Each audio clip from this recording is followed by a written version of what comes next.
कहियो न कर दिल दुखलिए जहिया से प्यार कलिए रे।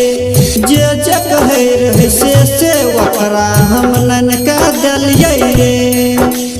कहियो न कर दिल दुखलिए जहिया से प्यार कलिए रे। जे जे कहे रहे से ओकरा हम नन कह दिलिए रे। देखी कर ललक दोसर से सगाई रे। देखी कर ललक दोसर से सगाई रे। तकाई भेजते वो करते विदाई रे। तकाई भेजते वो करते विदाई रे।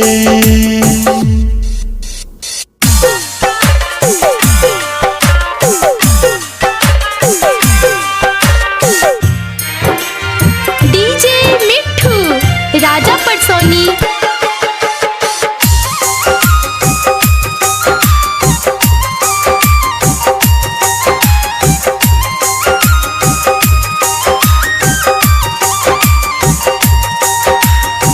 वकर सखिया के कहलकै तब मालूम चललै रे। कौन गलती भेलै हमरा से दोसर पर पिघललै रे। वकर सखिया के कहलकै तब मालूम चललै रे।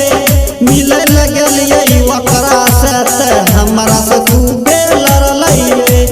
हम कलिए प्यार कलकै बेवफाई रे।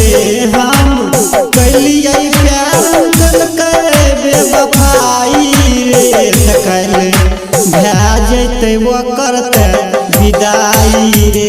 तकल भेजते वो करते विदाई रे।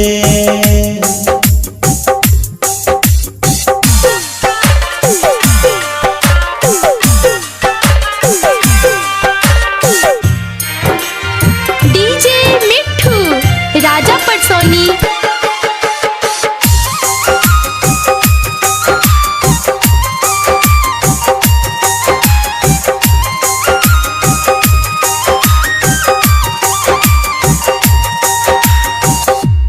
ओकरा पर अपन जान लुटलिए अपन ख्याल न रखलिए रे।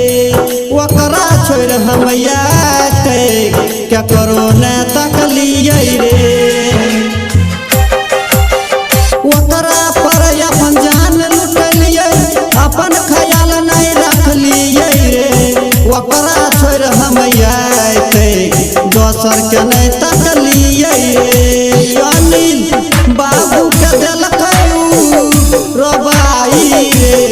अनिल बाबू के दिलकै जुदाई रे। तकल भेजते वो करते विदाई रे। तकल भेजते वो करते विदाई रे।